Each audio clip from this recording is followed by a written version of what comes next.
Boa noite a todos.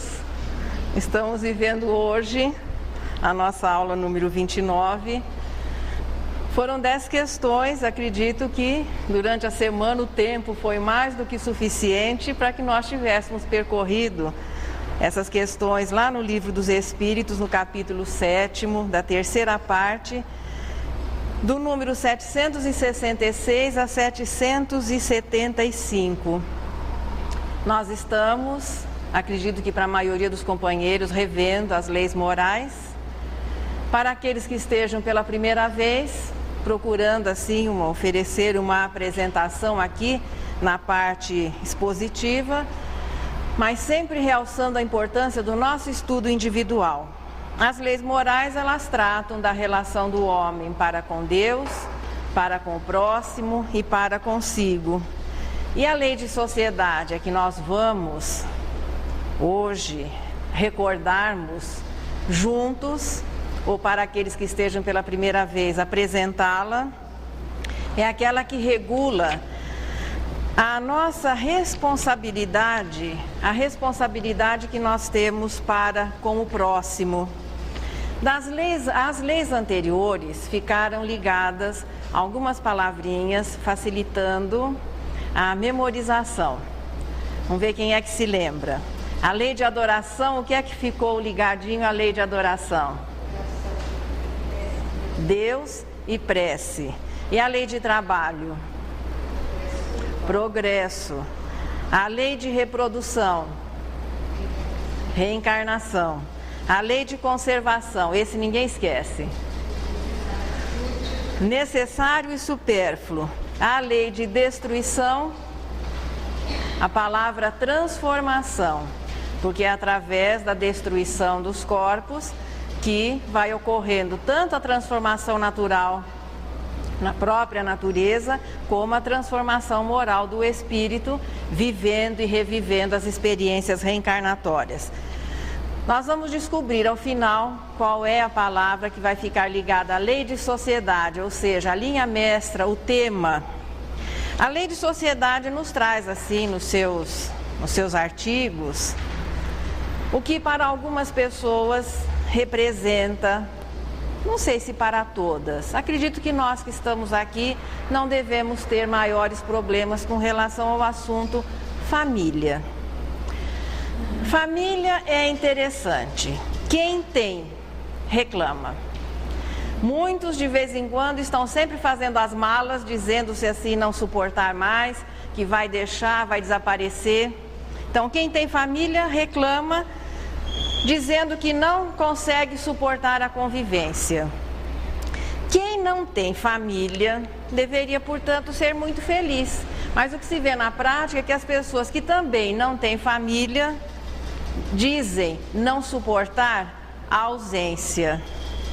Descobrir o equilíbrio entre essas duas situações é a nossa proposta nesse estudo de hoje. Seja como for, a sociedade se estrutura a partir da família. A família com sanguinidade, que é o alicerce, são os ensaios que o espírito vai realizando, são as experiências que ele vai vivendo, para que um dia possa constituir, viver, poder usufruir da família afinidade. Isso, afinidade, compreendendo-se, elevação moral. Porque a afinidade existe também entre os inferiores e entre os imperfeitos. Por isso que quando se usa o termo afinidade, nós já imaginamos assim relação entre bons espíritos, anjos, aquela coisa sublime, elevada, tranquila. Não, os imperfeitos também. Afinidade é a lei que regula no universo a aproximação, a união, a convivência dos espíritos. A diferença é que, entre os superiores, a afinidade estabelece um convívio feliz e harmonioso. Os imperfeitos, os inferiores, não se suportam, embora tenham que conviver. Por isso é que o termo afinidade sempre traz aquela conotação de superior, de feliz. Não, a lei é a mesma. A maneira de viver a lei é que difere de acordo com a condição moral.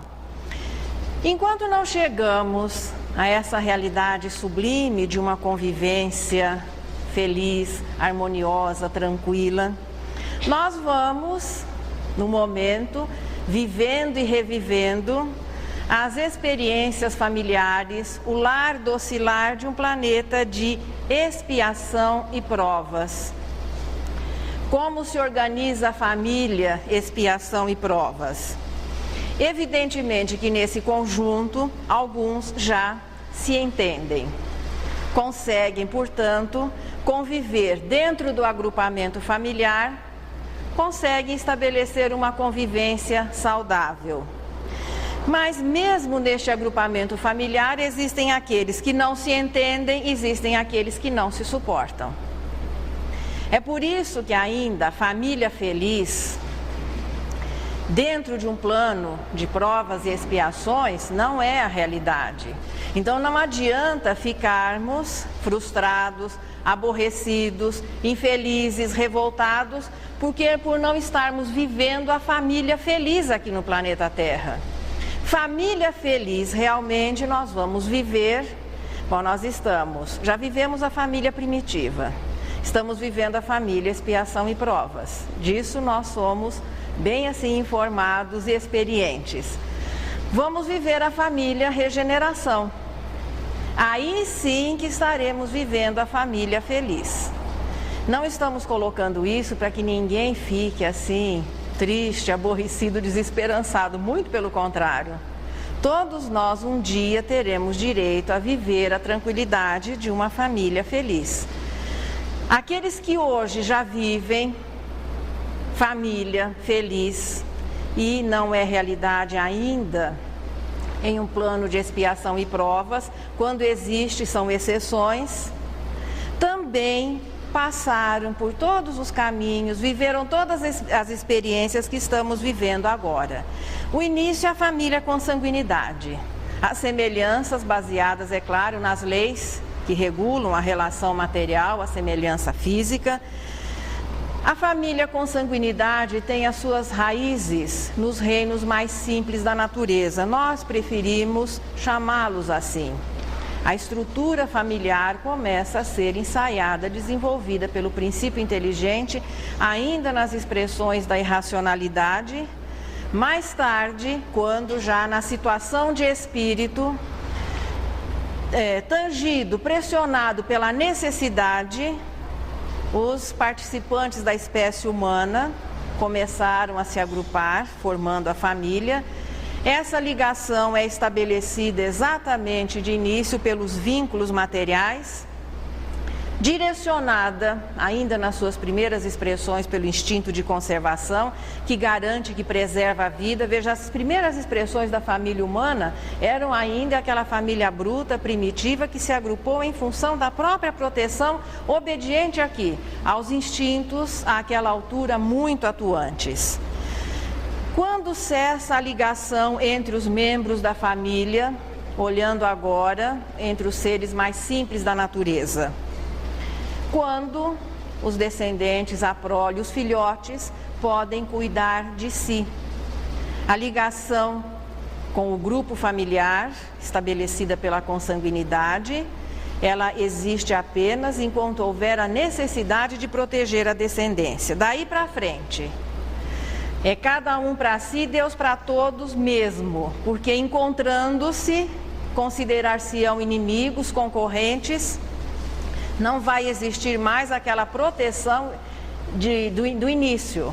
A partir daí, os participantes, os seres mesmo da mesma espécie, são apenas concorrentes vivendo o quê? A vida nas suas expressões mais simples, a vida na irracionalidade. Na espécie humana, a relação estabelecida pela consanguinidade vai se desenvolvendo e vão sendo estabelecidas ligações de ordem moral. A consanguinidade ainda estabelece na espécie humana, ela é uma força muito atuante. Segundo alguns entendidos, se nós fôssemos viver de acordo com as leis que regem os seres mais simples, possivelmente por volta dos 6 anos as crianças poderiam tomar conta de si. Os pesquisadores, os estudiosos dizem o seguinte: uma criança de 6 anos abandonada, ela tem chances muito grandes de sobreviver. Pode ser que ela se torne um bandido, mas ela vai sobreviver. Ela vai pedir comida, ela vai roubar, ela vai fazer qualquer coisa e sobrevive. Antes dos 6 anos, é mais difícil conseguir-se a sobrevivência dentro dos seus próprios recursos. Portanto, a consanguinidade até os 6 anos determinaria essa ligação, pais e filhos. Mas o que nós vemos na prática é que os vínculos sociais, afetivos, morais, eles são mantidos. Quem é que ainda não assistiu uma pessoa às vezes idosa, pais, 70, 80 anos, referirem-se aos filhos de 50, de 60 como os meninos? Assim tem os meninos lá em casa. O pai tem 80, o filho tem 60. Essas ligações continuam a existir mesmo após o desencarne.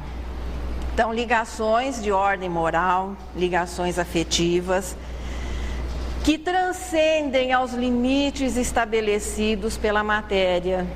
Nós podemos separar tranquilamente, então, aquela ligação material e a ligação afetiva que vai sendo estabelecida, a ligação moral, que vai permanecendo, vai se ampliando por toda a eternidade, porque no momento em que os espíritos aprendem a amar, estarão juntos para todo sempre, mesmo que materialmente não estejam próximos. Por que a família é utilizada para que o espírito desenvolva, entre outras coisas, o seu senso moral? Para que a alma possa progredir, e o progresso é uma lei, houve necessidade da reencarnação. Então é através da sucessão das vidas, através da reencarnação, que o espírito vai desenvolvendo o seu potencial de amor, o seu potencial de inteligência. Ele precisa reencarnar. Para realizar tudo isso, ele precisa ter um corpo. Para ter um corpo, nós precisamos inicialmente de um empréstimo, que 2 adultos da espécie nos emprestem 2 células. E depois disso, quando nós iniciamos, claro, o desenvolvimento do nosso corpo, nós precisamos que alguém, durante alguns anos, invista em nós. Cuide, nos alimente, nos ofereça as condições, até que aquele ser possa assumir a sua vida. Esses patrocinadores, um dia eu vi uma entrevista na televisão dizendo que os pais eram os patrocinadores. O termo até que é interessante. Esses patrocinadores da nossa reencarnação chamam-se pais. Um homem, uma mulher e um filho, nós temos formada uma família que passa a viver e principalmente a conviver. No Cadinho, essa expressão eu pedi emprestada a Emmanuel. Ele chama a família, o lar, de Cadinho purificador. Eu não consegui entender bem por quê. Quem sabe se até o final do estudo os companheiros possam nos ajudar. Então, esse grupo passa a viver no Cadinho, chamado lar, para que através dessa convivência, podemos dizer assim, muito íntima, que pode ser amigável, que em muitas situações pode ser difícil, para que se possa desenvolver o sentimento. E o principal sentimento que vai ser trabalhado nessa convivência é um antigo nosso conhecido, que é, claro, apenas a extensão do que nos reinos mais simples da natureza é a lei de conservação que garante a sobrevivência do ser.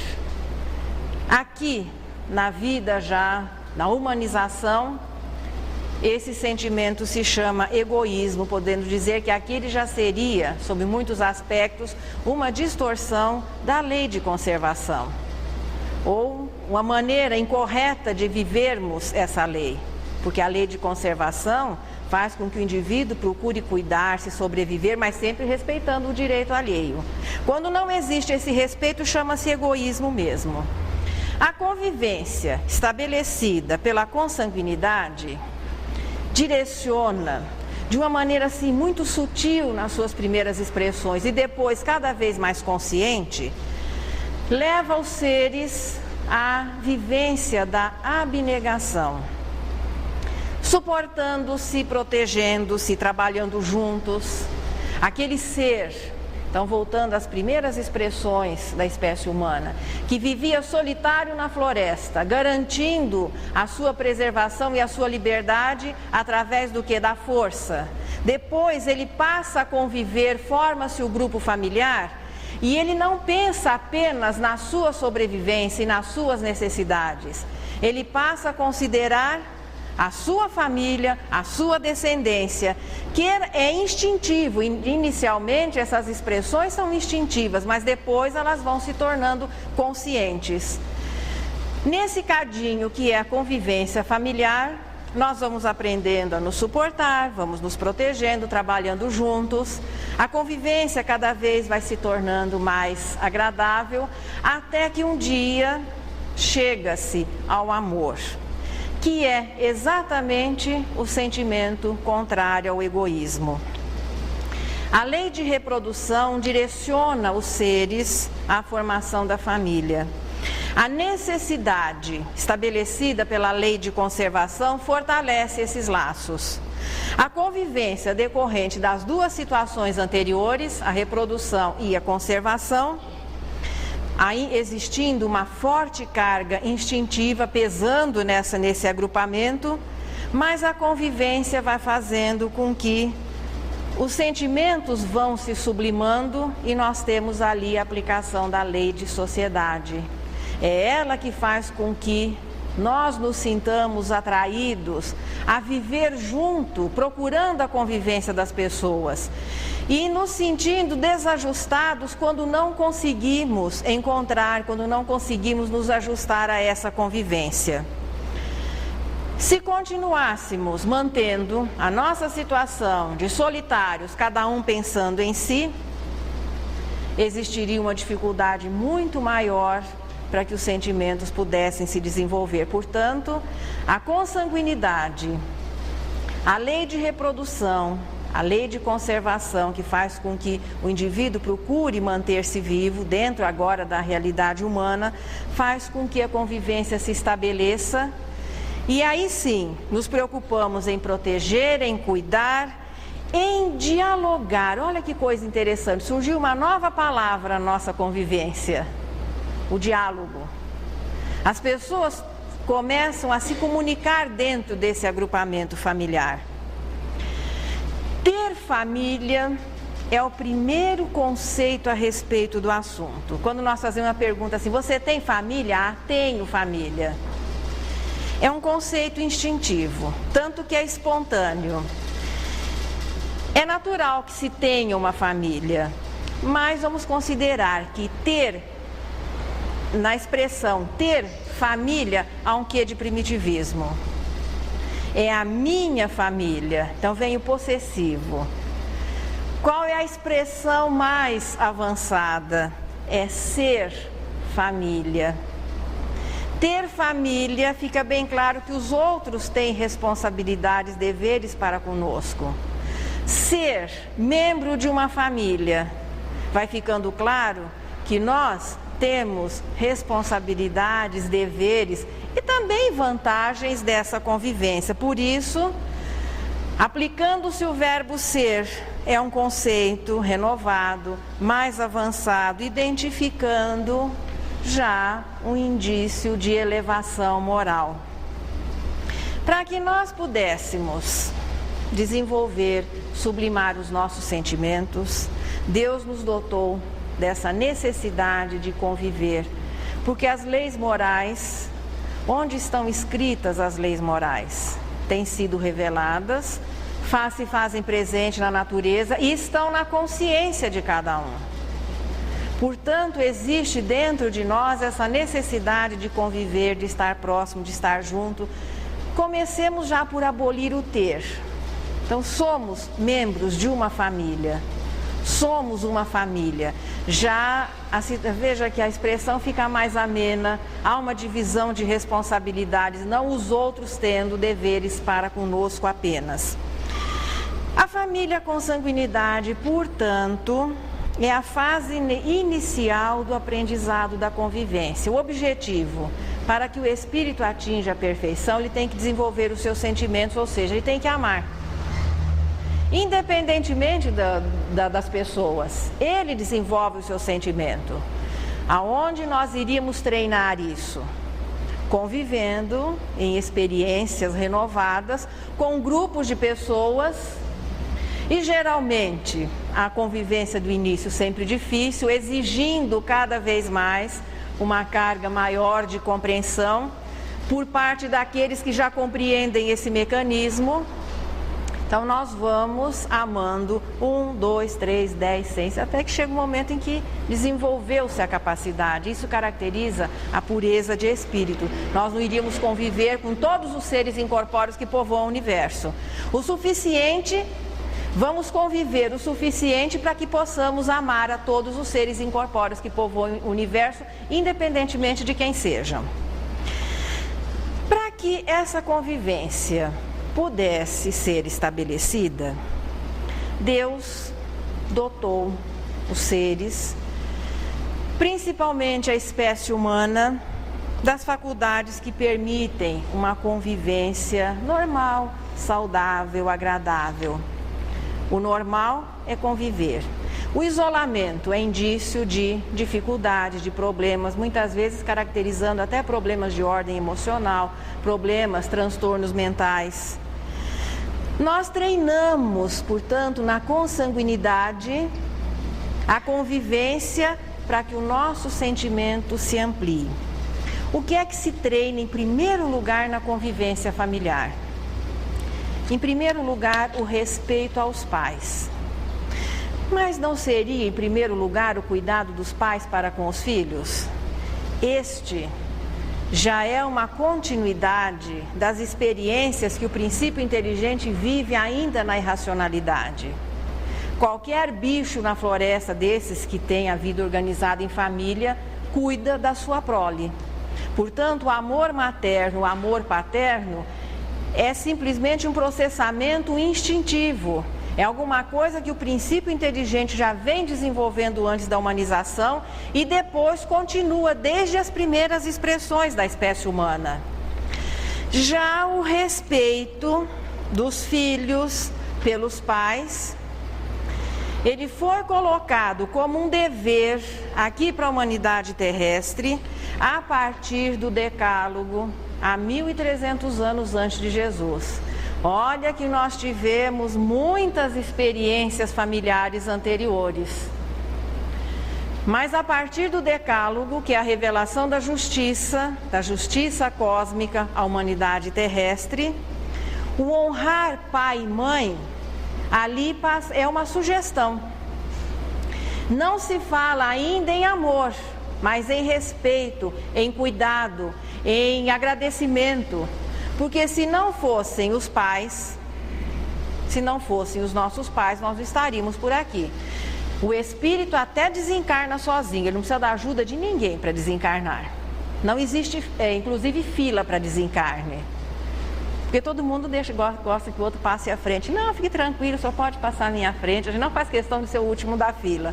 Agora, dizem que para reencarnar a coisa é mais difícil, por quê? Nós dependemos do livre-arbítrio de outras pessoas. Muitas vezes fazem-se os planejamentos reencarnatórios, todo mundo combina como vão ser as coisas por aqui, mas quando chegamos por aqui, para que constituir família se hoje nós podemos, como dizem as pessoas, ter a parte melhor do casamento sem as responsabilidades? Se nós já estamos aqui e os outros não vieram, é um probleminha deles.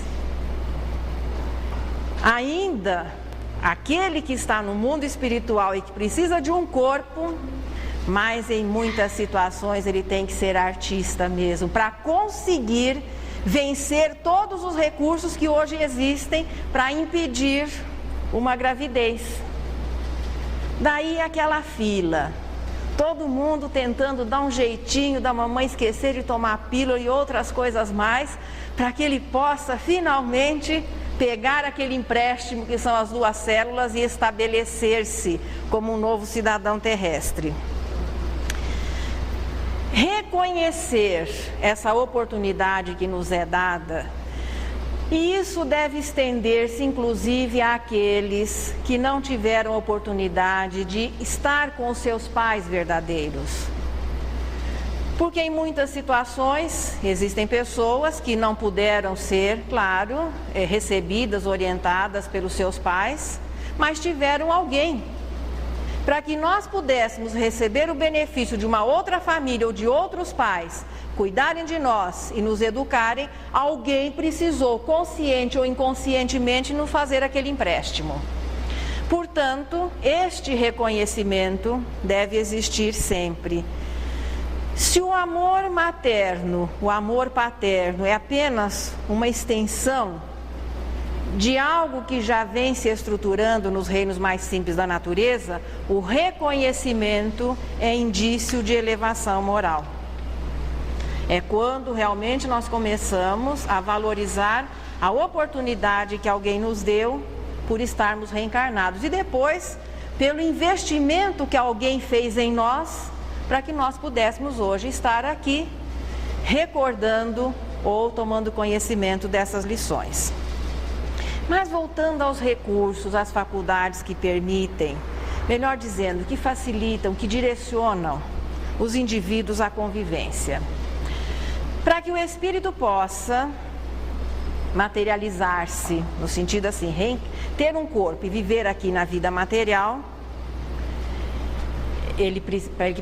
para que ele possa viver aqui na vida material, ele precisa ter um corpo. Tendo um corpo, o corpo é dotado de todos os recursos para que a comunicação se estabeleça. Então nós temos os canais do tato, do olfato, da visão, da audição, do paladar.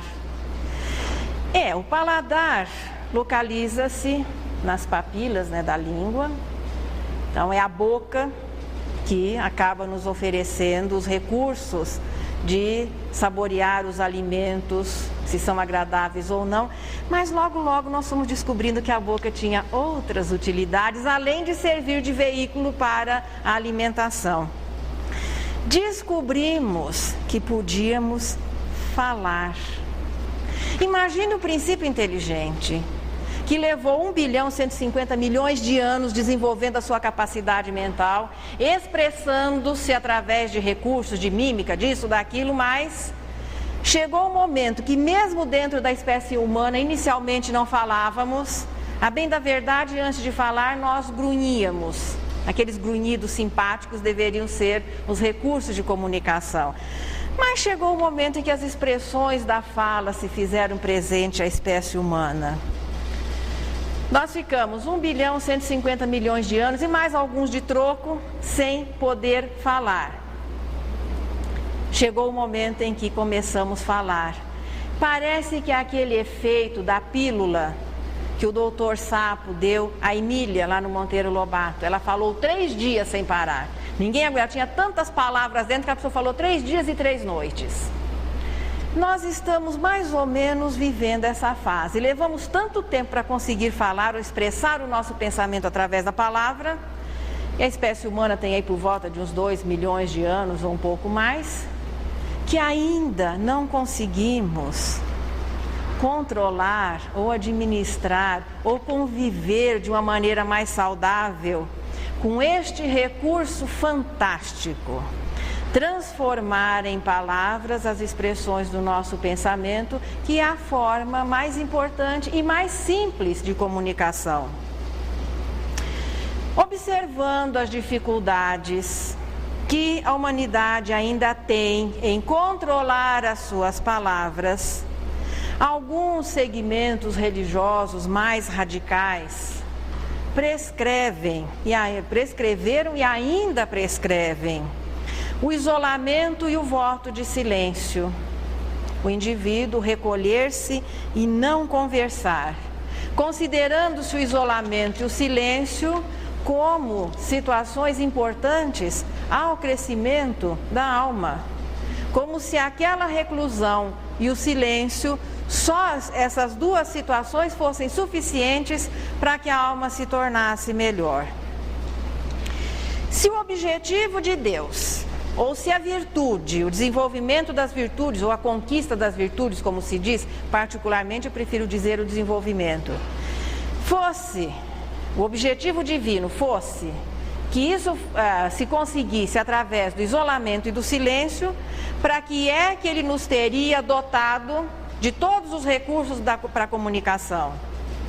Começamos a ensaiar isso também lá quando princípios inteligentes. Chegou o momento que conseguimos falar. Portanto, há um direcionamento na educação divina para que nós pudéssemos nos comunicar, para que pudéssemos estabelecer uma relação, para que pudéssemos conversar, para que pudéssemos conviver. Se Deus fosse esperar para nos conceder esse direito, quando soubéssemos usá-lo, ia demorar um bocado. Ainda não estaríamos falando, com certeza. Porque a maioria de nós ainda não consegue controlar as suas próprias expressões. Deus, portanto, nos permite, nos concede, em primeiro lugar, a inteligência. Por isso que a infantilidade, o orgulho, porque as pessoas que se orgulham da sua inteligência, nós somos inteligentes porque Deus nos concedeu isso no momento da criação. O princípio, o espírito, o princípio espiritual é a individualização do elemento inteligente do universo. A inteligência é uma concessão, os valores morais não. São desenvolvidos a duras penas. Mas a inteligência já nos é oferecida. E aí, quando nós chegamos à adolescência espiritual, começamos a achar que Deus não sabe nada e que nós é que sabemos de tudo. Sabemos alguma coisa porque Ele nos ofereceu as condições para que fôssemos inteligentes e nos permite, nos dotou de todos os recursos para que pudéssemos conviver e para que pudéssemos conversar.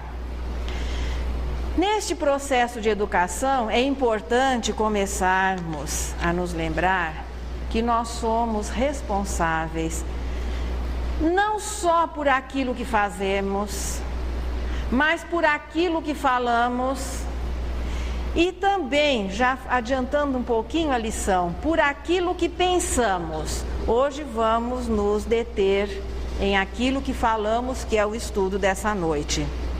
E os Espíritos vêm sempre nos alertando a respeito da importância do bom uso das palavras. André Luiz, no Sinal Verde, lembra que nós somente temos o controle da palavra não pronunciada. Porque depois que você pronuncia, depois que você conta o fato a alguém, que você comenta, nós não temos mais o domínio dessas palavras. É muito importante, antes de pronunciarmos alguma coisa, avaliarmos muito bem aquilo que vai ser dito. Se fizéssemos assim, possivelmente não seríamos mudos, mas bem menos falantes. Falaríamos muito menos do que o tanto que ainda conseguimos falar. É por isso que a sobriedade no falar, entre outras características, mas essa é uma das importantes, é uma das características das pessoas sábias, boas, e no livro dos médiuns é colocado como característica dos bons espíritos. Falar pouco, com sobriedade e dizendo muito. Loquacidade são sinônimos. Prolixidade, ou seja, gente que fala muito mesmo, até destrambelhadamente, não é uma boa recomendação. Nem com relação à elevação moral e nem aqui na vida de relação. Porque quem fala muito acaba falando aquilo que não deve. E com certeza, muita conversa, aí voltando à família, mesmo dentro do ambiente familiar, ao invés de ajudar, acaba sempre complicando a relação, acaba sempre complicando a convivência. Deus, em quem nós estamos começando a reconhecer, pelo menos a inteligência, que para reconhecermos a inteligência divina, foi necessário que desenvolvêssemos a nossa, em avaliando os efeitos a precisão, a beleza, a sabedoria que existe nos efeitos materiais do universo já nos permite começar a compreender e avaliar a inteligência superior que criou tudo isso, a causa superior que criou tudo isso. Ele não perderia a oportunidade de, na constituição física, pelo menos aqui do planeta Terra, não podemos dizer como é que são os outros habitantes dos outros planetas, mas aqui no planeta Terra, alguns recadinhos foram deixados na própria constituição do nosso corpo. O sentido do tato tem incontáveis terminações nervosas para que ele possa existir. Nós temos 2 olhos, 2 ouvidos, 2 narinas, uma boquinha só. E olha que ela dá conta de todos os outros e ainda das outras pessoas também. Pois é um recadinho sutil, mas é um recadinho, né? Então nós recebemos informações em dupla, mas na hora de expressão é uma só que vai emitir. Já é a receitinha da sobriedade, da moderação. Portanto, Deus nos concedeu os direitos, podemos dizer assim, da inteligência, dos sentidos, daquilo que viria a facilitar a convivência, porque é importante que o espírito conviva e a comunicação é essencial e fundamental para que a convivência possa ser saudável, para que ela possa existir. E vai nos educando através do uso, cada vez mais nos fazendo responsáveis pelo uso que fazemos do nosso corpo, daquilo que a vida nos oferece. Pelo uso, temos o direito de usufruir dos bens da vida, temos o direito à propriedade, desde que isso não nos atrapalhe, desde que isso não comprometa o nosso desenvolvimento moral. Isolamento, voto de silêncio, a pretexto de afastar o indivíduo do mal, pode ser que eventualmente impeça a pessoa de praticar o mal, mas há que considerar que também não vai facilitar que ele pratique o bem. Portanto, o reconhecimento de superioridade moral, porque a pessoa isolou-se do convívio humano e a partir daí não pronunciou mais nenhuma palavra, é questionável. O duro é manter um padrão educado, elevado, uma convivência fraterna em meio ao tumulto que essa convivência estabelece em casa, no trabalho, nas ruas. Aí é que nós vamos testar, nos colocar em prova, se estamos nos utilizando bem ou não dos nossos recursos. Os espíritos consideraram aqui na resposta 772 que o voto de silêncio é tolice e que ainda, veja, uma mortificação, que o voto de silêncio é um tipo de mortificação, ainda que bem intencionada, tal atitude é contraproducente. Ao invés do isolamento, qual é a proposta divina? Uma convivência fraterna, mas que começa em primeiro lugar em uma palavrinha que não é muito animadora, mas é bem condizente com a realidade. Essa palavrinha se chama suportar. Para conviver com espíritos imperfeitos, você tem que realmente ter uma carga muito grande, uma capacidade muito grande de suportar. E nós convivemos com tantos espíritos imperfeitos, não é? Sempre os outros pensam exatamente isso de nós. E também se sentem cobrados àquela capacidade de suportar. Ao invés do silêncio, por que não treinarmos a palavra responsável, sadia, elevada, elegante, sincera? Existem pessoas que a primeira impressão assim são extremamente simpáticas, mas quando abrem a boca... Então é muito importante, não é a pessoa falar difícil, com termos, né, empolados, não é nada disso. Mas uma expressão, veja, bonita, procurando evitar palavras descorteses, vulgares. Isso independe até da cultura que se tenha. e colocando na palavra, porque a palavra vai carregada de um magnetismo que nos é peculiar. Quando nós endereçamos uma boa palavra, ali está, assim, há um direcionamento, também enviamos um magnetismo saudável. Quando nos utilizamos de uma palavra de baixo calão, veja, porque a palavra em si, ela não tem um significado, é o significado que nós damos a ela. Então, quando nós utilizamos uma palavra de baixo calão, ela está identificando o quê? A nossa raiva, a nossa violência. Então, o magnetismo que acompanha é um magnetismo doentio. Por isso que Joana de Ângeles, em uma página belíssima, diz que não se pode separar a mansuetude, a afabilidade, a palavra bonita, veja, não vocabulário difícil, da elevação moral. Bons espíritos, ainda que deem uma martelada no dedo, não vão falar aquilo que não devam. É essa a diferença. Então é aquela expressão. E isso pode ser treinado. É para isso que nós estamos aqui.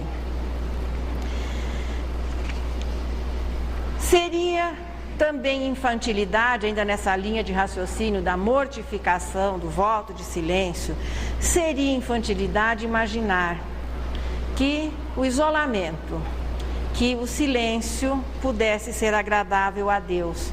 Como ser agradável a Deus se não estamos sendo o mínimo útil ao nosso próximo? Toda e qualquer mortificação que não se reverta em benefício do próximo, ela é totalmente desnecessária. É por isso, voltando agora à convivência familiar. Alguém aqui tem problema de família? Acho que não, todo mundo feliz, sorridente, tranquilo, né? Os que têm talvez não estejam aqui ninguém tem, mas de repente nós precisamos, às vezes, orientar alguém, conversar com alguém, então é importante que a gente já consiga algumas definições a respeito do assunto. Mesmo que a convivência familiar seja difícil, dolorosa, e essa convivência vai se estender à sociedade. Veja, a família é o reflexo dos indivíduos que a formam, e a sociedade é o reflexo do agrupamento familiar.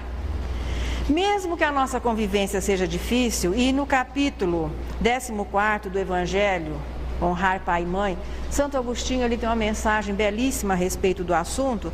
Ele diz que de todas as provas, as mais dolorosas, as mais difíceis são aquelas que afetam o coração. É essa convivência muitas vezes difícil, porque nós formamos a família, prova e expiação. É bom nos lembrarmos sempre. Não vamos exigir família feliz porque estamos vivendo num plano de prova e expiação. Felicidade é o que mais se deseja. Quando dois se casam, às vezes ainda sai alguma festinha, né? Mas os cumprimentos, olha, felicidade, felicidade, felicidade, felicidade, mas às vezes não passam nem 2 anos e os dois já estão desfazendo o compromisso. Então nós queremos ser felizes e desejamos felicidade aos outros, mas a realidade ainda... E não adianta cobrarmos isso de Deus. Nós estamos vivendo em um plano de expiação e provas que pode até nos oferecer momentos agradáveis, e eles existem se nós soubermos administrar a nossa vidinha. Podem nos oferecer convivência relativamente saudável, até agradável, se desenvolvermos a nossa capacidade de suportar e não ficarmos cobrando que os outros nos suportem. É por isso que, mesmo que difícil, mesmo que dolorosa, tendo bons momentos, mas essa convivência faz parte de um processo chamado evolução, do qual nós não podemos fugir. É a lei do progresso que impulsiona o espírito sempre adiante. E é melhor, portanto, já que nós estamos compreendendo isso agora, que passemos a participar, que passemos a colaborar. Não adianta tentar ir de encontro ao processamento das leis. Isso só nos traz infelicidade. Então, por mais difícil seja a nossa convivência no mundo, é bom começar a raciocinar que essa é a única maneira de progredir. Para que se possa progredir, nós temos que conviver com a matéria, temos que reencarnar. Para reencarnar, temos que ter um corpo. Para ganhar esse bendito desse corpo, nós ganhamos de presente uma família. E a partir daí, vamos nos envolvendo cada vez mais. Porque a cada reencarnação, o nosso grupo vai se tornando maior. Somos levados, concordando ou não, a conviver. Importante que isso comece a ser realizado da melhor maneira possível, com boa vontade, com alegria, para que a vida possa se tornar cada vez melhor. E é bom também nos habituarmos à desistência de tentar mudar os outros, de tentar fazer com que os outros nos compreendam.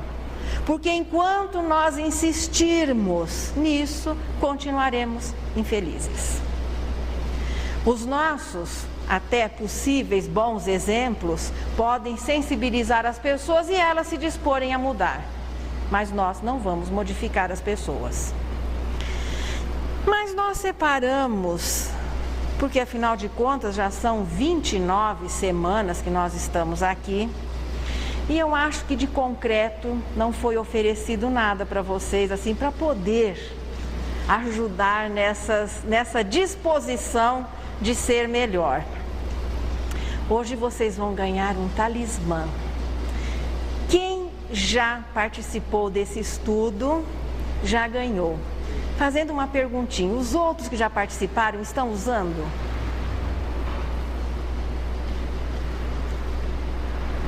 Bom, pelo ar de tranquilidade, eu acho que alguns estão. Agora, aqueles que ainda não receberam, hoje é o dia de receber. Vocês procurem a Valquíria lá na saída, que ela vai entregar para vocês um talismã. Imagina, logo aqui na Seja.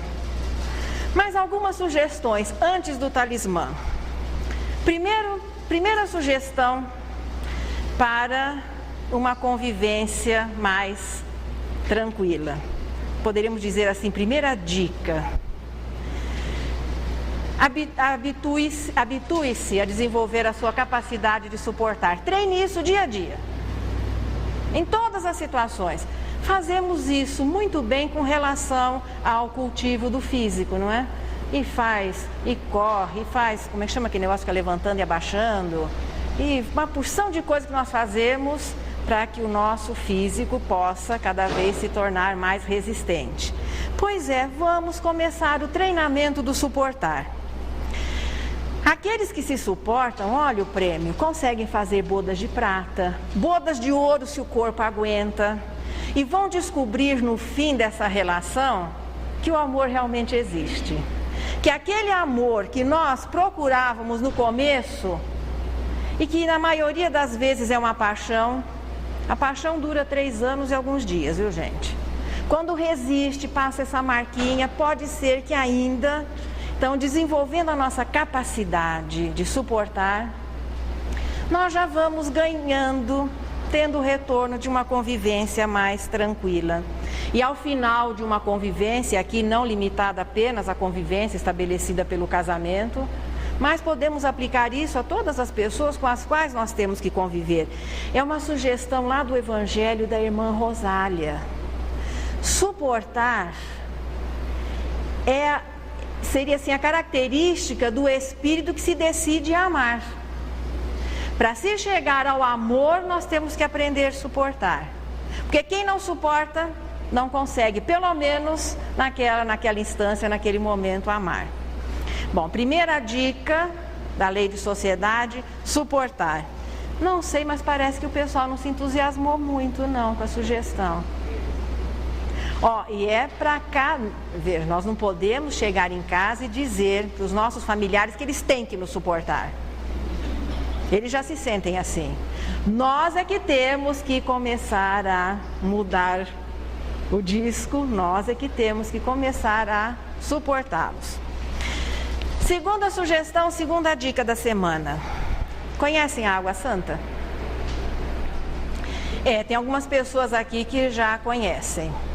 Os que não conhecem a água santa, porque a palavra mal colocada acaba criando uma série de situações e a convivência acaba indo assim, rolando pela água, principalmente porque nós temos um hábito de disputar a última palavra. O duelo de capa-espadas deixou de existir, pelo menos não é apoiado pelas leis, né? Mas aquele duelo de que a discussão nunca termina, porque os participantes, cada um quer ser o detentor da última palavra, o cristão é aquele que vai começar a procurar o privilégio da penúltima palavra. Não há discussão que resista quando um dos oponentes silencia. Só que não é fácil, né? Porque a última palavra é alguma coisa muito importante. Você tem que dar a última palavra para a questão se fechar. E o outro não entende que a última palavra tem que ser sua. Para que a discussão termine, usa-se água santa. Pode ser qualquer água. Melhor que seja filtrada direitinho assim, mas pode ser qualquer água. Se você está aquela ansiedade de falar e acaba falando o que não deve, pega um copo d'água, põe um pouco de água na boca, não engula, segure na boca e deixa o outro falando. Pode se repetir, claro, até água é saudável, né? Pode se repetir a receita várias vezes, desde que não se fale nadinha. Bom, essa receita é de André Luiz. Existem situações que essa também não funciona. Aí André Luiz sugere uma outra coisa, um remédio já mais, esse é mais duro, mais difícil.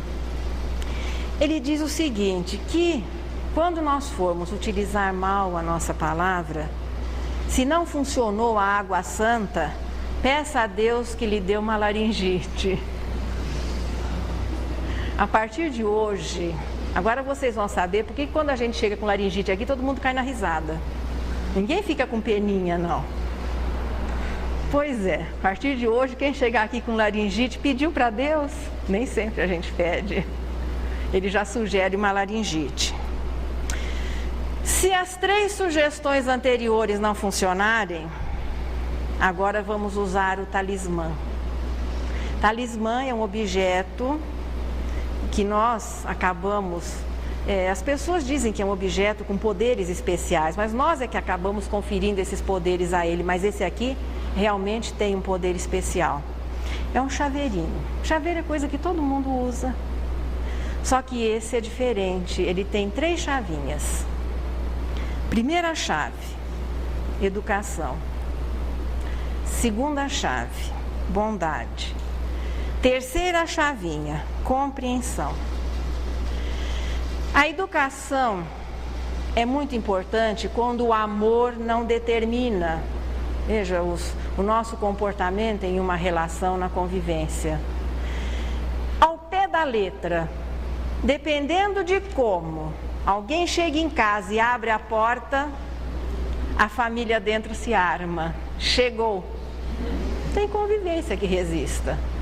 Porque a pessoa já vem de mau humor tentando descarregar na família todas as suas frustrações do dia.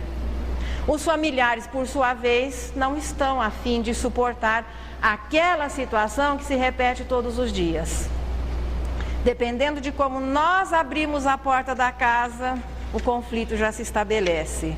Isso ao pé da letra. Então, colocando a chavinha da educação no sentido simbólico que ela tem. A educação já resolve muitos dos problemas quando ainda não é o amor o determinante das nossas ações. A bondade nem se diz. Então, um comportamento bondoso faz com que nós possamos compreender, que a gente possa relevar. E vem depois a chavinha da compreensão. Compreender até as pessoas que tenham dificuldade de compreender a sinceridade das nossas intenções. Usando esse chaveiro, com certeza, a vida de vocês vai mudar. É infalível, depois de 29 aulas, pelo menos alguma coisa concreta. Ah, uma outra lembrança. Não é para chegar em casa e falar para a família, olha o que eu trouxe para vocês. é intransferível.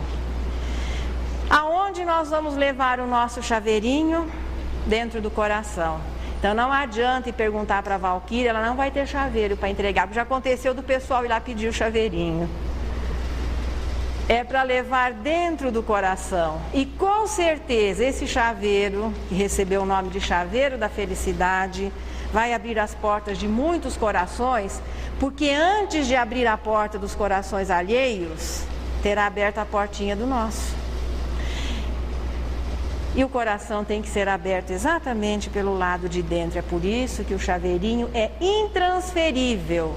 Cada um que o recebe, e todos nós, alguns dos companheiros o estão recebendo hoje, é para abrir a portinha do seu próprio coração. Porque abrindo a porta do nosso coração, os outros também se abrirão para conosco. Fazendo com que a nossa casa, a nossa cidade, o nosso país, o nosso planeta possa ir se transformando num verdadeiro lar docilar. Isso é a regeneração. A essa altura já estaremos vivendo, porque a disposição tem que partir de todas as pessoas. Mas não adianta esperarmos que os outros tomem a decisão. Tem que partir de cada um de nós. Aí sim nós já estaremos vivendo a família, a humanidade, compondo um lar docilar terrestre e partindo sim um direcionamento seguro para a felicidade, ou seja, a família felicidade composta de pessoas felizes, que descobriram que o segredo da felicidade não é exigir que os outros nos façam felizes, mas é proporcionar a felicidade ao próximo.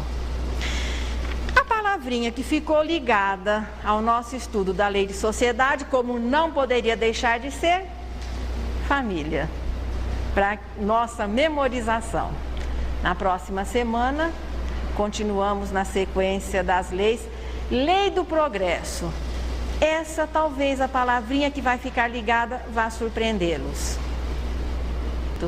Que foi dito que bom espírito fala pouco. Quando ela escreveu a conversa, ela se restringiu a 3 estrofes, para justificar, claro, que bons espíritos falam pouco e nesse pouco dizem muito. Onde estiveres, anota. Se surgem lutas e crises com momentos infelizes de verbo candente e vão, escuta com paciência, ajuda, ampara, abençoa e lança a palavra boa que anule a perturbação. Opiniões, confidências, diálogos, comentários são forças de efeitos vários que se ampliam a granel. Há palavras que são flores, outras recordam espinhos, nos lares e nos caminhos espalhando fogo e fel. Estende luz e esperança, fala no bem quando fales, que a terra já tem por males penúria, tristeza e dor. Jesus nos pede a palavra para entender e servir, a fim de erguer no porvir o reino de paz e amor.